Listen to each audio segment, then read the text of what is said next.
Voici une décision de justice en Espagne qui suscite une vague de protestations. La qualification de viol n'a pas été retenue alors que 5 Espagnols ont été condamnés à 9 ans de prison pour des abus sexuels sur une jeune femme. Ils s'étaient eux-mêmes filmés et vantés.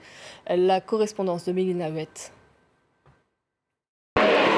C'est l'histoire d'une jeune femme de 18 ans qui se rendait aux fêtes de Pamplune il y a 2 ans avec 5 hommes qu'elle ne connaissait pas encore, des Sévillans âgés de 27 à 29 ans et qui, eux, parlaient sur un groupe WhatsApp en se faisant appeler la meute et qui se félicitaient d'ores et déjà de leur future conquête sexuelle, qui parlaient de drogue comme le GHB, la drogue du violeur. C'est finalement l'histoire d'une agression sexuelle en Réunion qui aura été filmée par l'un des agresseurs avec le portable de la victime. Une vidéo qui sera partagée sur ce même groupe de discussion avec cette légende en train d'en baiser une à 5.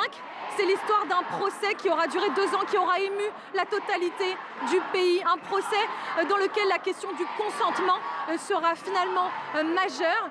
C'est l'histoire d'un procureur qui, lui, réclamait 22 ans d'emprisonnement, notamment pour viol. C'est finalement l'histoire d'un verdict tombé aujourd'hui, 9 ans pour finalement abus sexuels et non pas agression sexuelle ni viol. C'est l'histoire d'un juge qui aura fait beaucoup parler de lui, qui aura dit notamment, je le cite, en parlant de la victime, ses gestes, ses expressions et les sons qu'elle a émis suggèrent une excitation sexuelle. C'est l'histoire d'un pays qui se refuse à ce verdict et qui s'est spontanément réuni dans les rues, ici à Madrid devant le ministère de la Justice où je me trouve, mais également à Barcelone, également en Andalousie, également au Pays Basque. L'histoire de femmes et d'hommes que vous pouvez peut-être entendre derrière moi et qui scandent « ce n'est pas la justice, non, c'est non, le reste, c'est du viol ». Non, ceci n'est pas un simple abus sexuel. Et nous voici, nous, les féministes, hommes comme femmes. C'est l'histoire, finalement, d'un pays qui s'est doté en 2003 d'une loi précurseur en la matière de lutte contre les violences de genre. Et puis c'est une histoire surtout qui n'est pas terminée, puisque nous l'avons appris, les 2 parties vont faire appel du jugement.